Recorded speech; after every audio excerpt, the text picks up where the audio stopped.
Bienvenidos a Divino Canal. El milagro de las rosas es un milagro en el cual las rosas anuncian la presencia o actividad de Dios. En este vídeo os voy a relatar 3 de estos milagros.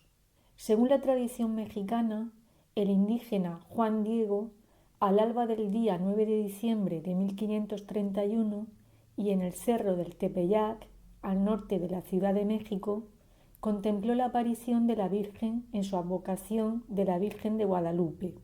Esa aparición fue vivida por Juan Diego 3 veces más, siendo la última el 12 de diciembre.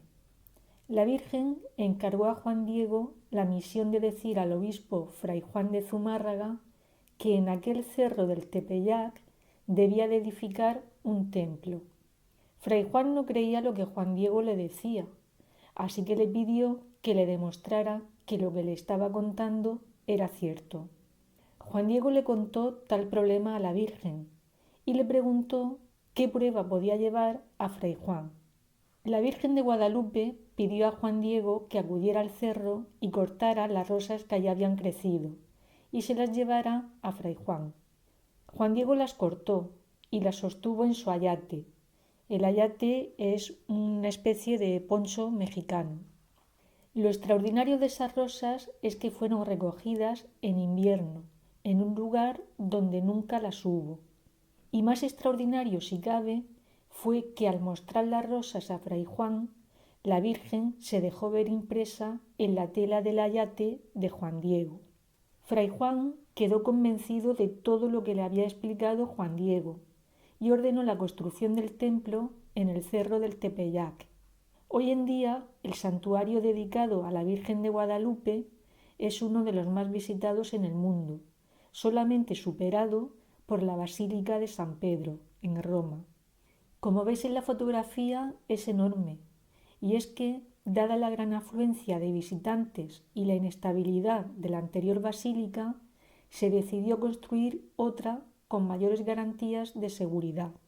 En su interior se encuentra el ayate de Juan Diego, con la imagen impresa de la Virgen.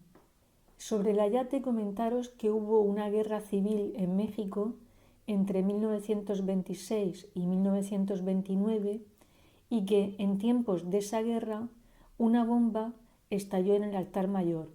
Esa bomba estaba oculta en un arreglo floral. La bomba estalló y produjo daños en los vitrales y en las escalinatas del altar también.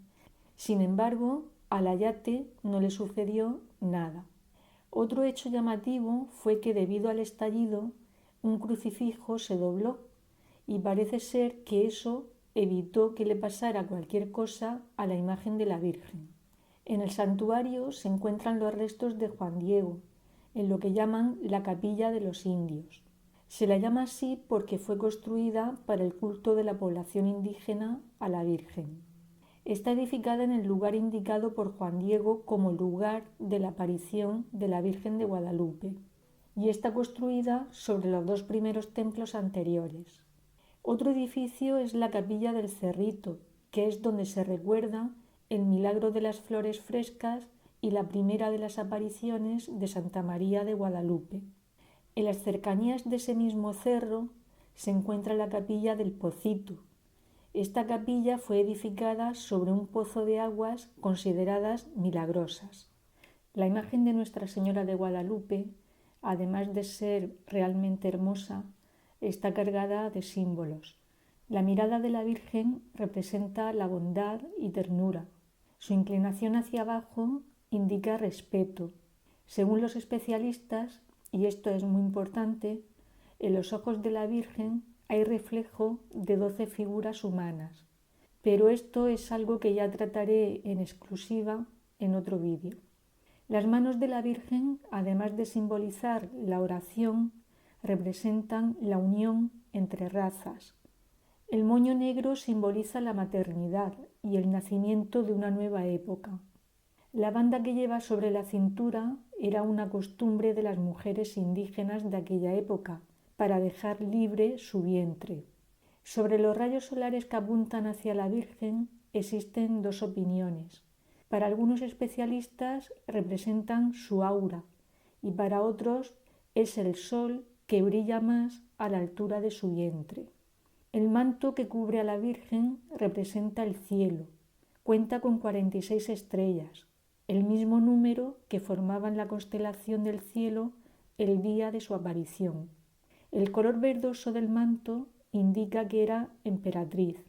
En la túnica se ve la flor Nahui Hollín. Esa flor representa la presencia de Dios. También están representados 9 arreglos florales, que bien podrían representar 9 pueblos peregrinos de Aztlán, según el códice de 1576.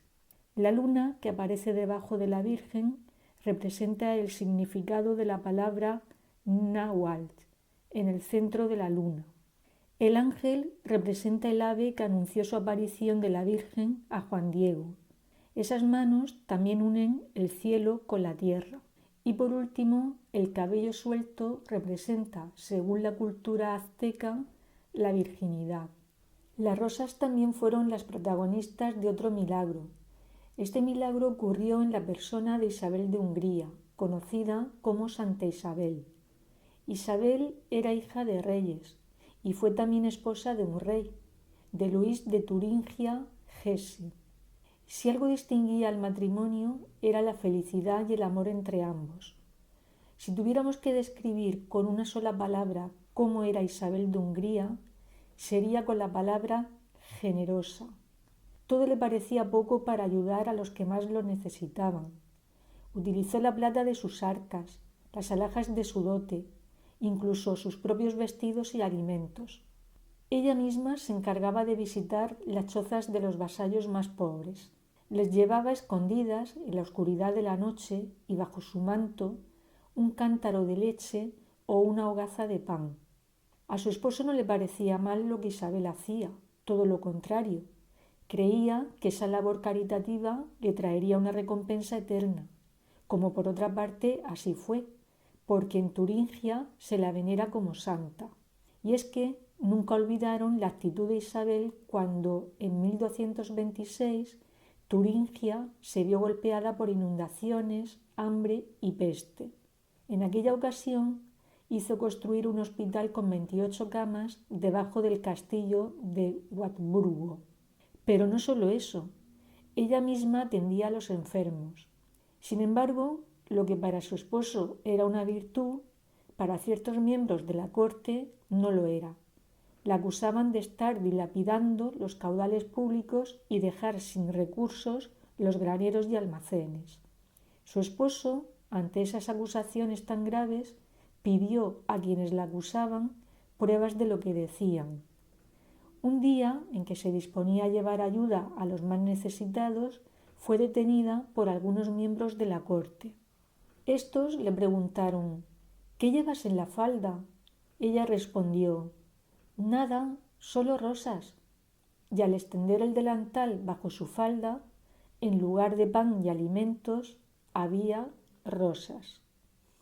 Otro milagro relacionado con rosas fue el protagonizado por Fray Diego de San Nicolás. Esta persona entró a formar parte del monasterio de Santa María de Jesús en Alcalá, en Madrid, España, en el año 1456. Tenía asignado su trabajo en portería.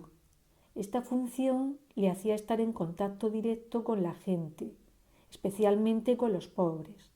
Fray Diego era muy querido en la ciudad porque era muy caritativo con los más necesitados. Tanto es así que incluso robaba comida de la despensa, cocina y comedor del convento, y lo hacía para repartirla entre los más pobres. Su superior le llamó la atención porque la economía del convento no iba nada bien. En una ocasión, uno de los frailes se cruzó con Fray Diego, justo cuando llevaba las mangas llenas de panes. El superior le tiró del hábito, pensando que la había cogido con las manos en la masa, y milagrosamente, en lugar de panes, cayeron rosas. El guardián se quedó sin palabras después de ver las flores que tenía delante de sus ojos fuera de temporada, y comprendiendo que aquello había sido un milagro, permitió a Fray Diego que continuara con sus hurtos, entre comillas, pensando que Dios remediaría de alguna manera las necesidades del convento, como por otra parte parece ser que sucedió. Y bueno, pues con este milagro terminamos el vídeo de hoy. Espero que os haya resultado interesante. Si es así, le podéis dar al me gusta y suscribiros a Divino Canal.